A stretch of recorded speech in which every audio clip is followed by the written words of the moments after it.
xubnaha ka dawladda federaalka gudoomiyaha gobolka Banaadir wasiirada xildhibaanada dhammaan culimada sharafta leh iyo odayaashaba dhammaantiin qof walba meeshiisa ayaan ku salaamayaa iyo maqaamkiisa intaas kadib wixii fariimo ah madaxweynaha ayaa noo jooga insha Allah waxaan rabaa halkan inaan uga mahad celiyo laga bilaabo madaxweynaha jamhuuriyadda iyo madaxda kale ee NCC-da oo hadda shir muhiim ah runtii nagana aqbalay in ay maanta ka soo qayb galaan xiritaanka shirkan muhiimka ah shirkii maanta la lahaa iyadoo waqti yar la haysto waxaa loo bedelay in caawa hadii la hayraado in laga shaqeeyo loo soo jeedo waxay idin tusinaysaa muhiimadda ay leedahay madashan aan ka soo qayb galay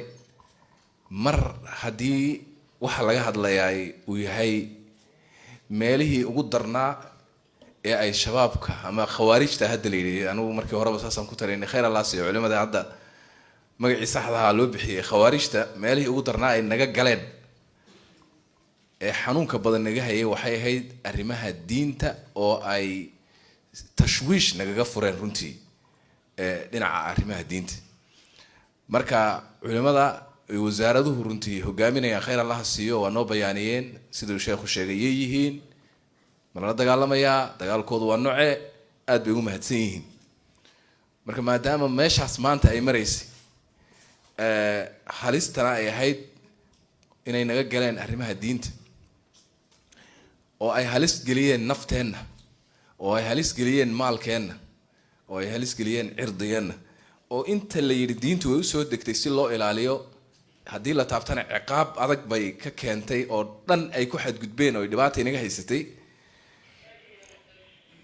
in la kala bayaamiyo meesha culimada iska lahayd waxayna ila tahay warka inuu cadi shacabka Soomaaliyeed mar dambe ma oran doonaan culimadu may hadlaan inay dhihi doonaan umaran maayo marka taa waa inta qodobka kaliya aan oran lahaa waxa weeye Soomaalidu waa inay ogaato anagu xukuumadii baan nahay markaan fiirinay wax shaqo loo diray inaan dalkan ka shaqeynaa loo diray services inaan qabano dadkeenu waxay ugu baahi badan yihiin hadda abaar jira oo jiray oo dhibaato badan hayay abaartaas inaan dalkeenu u gurmano dhibaato badan oo ay nimankaasi dhigeen ayaa keentay inay dad fara badan hooyooyin badan iyo ciyaal fara badan inay maanta baahan yihiin oo hadii aysan jidadka xiran lahayn si sahlan loo gaarsiin lahaa cunto ay cunaan halis bay geliyeen waxa adkaatay in caafimaad laga shaqeeyo waxa adkaatay in waxbarasho laga shaqeeyo waxa adkaatay in infrastructure iyo jidad laga shaqeeyo horeyna in badan waanu sheegay hadii afgooyi halkani oo laga yaabo 30 kilomitir inay ka yartahay magaalada Muqdisho hadda wayba gaarshaybe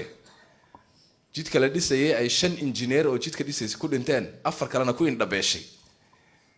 dalkan meesha la geynayo oo jidad iyo nolol xukuumadda laga sugay xagee joogtaa marka nolosha shardigeedu waxa weeye in shabaab ama khawaarijta wadankan in laga saaro